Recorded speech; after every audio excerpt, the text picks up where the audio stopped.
Hajati je baliko. Kale tunava mu jjamu ono leero. Hajati mbadde nsaba kumpaayo 10. Mukwano mpa kunywa mafuta sigazaamu ssente. Hajati ate ekyokulya. Hajati nze gw'olaba wano ennaku ennuma maze ennaku 3 nga sikomba ku kintu kyonna. Omusajja yansuula mu nnyumba n'andekera abaana mutwalo. Sirina kyembaliisa. Hajati nze gw'olaba wano nali mweru nga nsinga n'ezzali obweru. Neraba ennaku bwentuuziza Hajati. Hajati nsaba kunnyamba. Nze olaba kana akatwe. Nali nkateekako akaviiri nga kashanana bwe kati n'ensi yonna enneewuunya naye kati laba bwe nfaanana Hajati. Hajati nsaba kunnyamba. Kyonna ky'olina mpa Hajati. Sirina buzibu. Hajati sirina yadde ekyokulya. Hajati wakiri kale nsaba ku mazzi. Gano ge gabadde gasigadde mukwata. Neyanziza Hajati kama kumpeera omukisa. Mbale nnyo munna.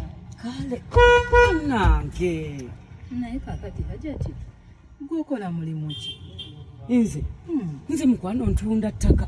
Nkola ne Tabula Property Services Limited. Enansana ku masitowa. Bakafulu mu kutunda n'okugula ettaka n'amayumba agawedde. Tuyina estates ennungi ku nguudo esava mu Kampala wonna. Era bw'oba oyagala ttaka mukwano tujja kuguza ettaka. Mbale nnyo Hajati. Kale bwana. Kama nkumpeera omukisa. Simanye. Tunavaawo wano Hajati. Mbadde neerabidde.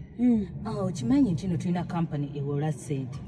Tuwola okuva kakadde kamu mpaka ku bukadde 5. Wangi? Ye Hajati.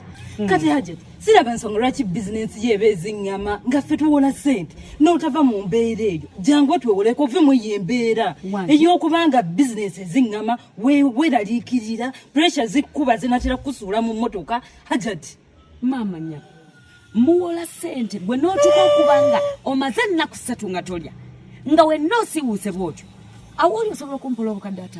Ye Hajati. Wangi? Tubuyina tuwolera ddala ssente. Wabula omanyi mukwano tambula onviiri. Hajati teweewoze. Tambula onviiri. Onoosangayo kofi? Kugaye tambula onviiri.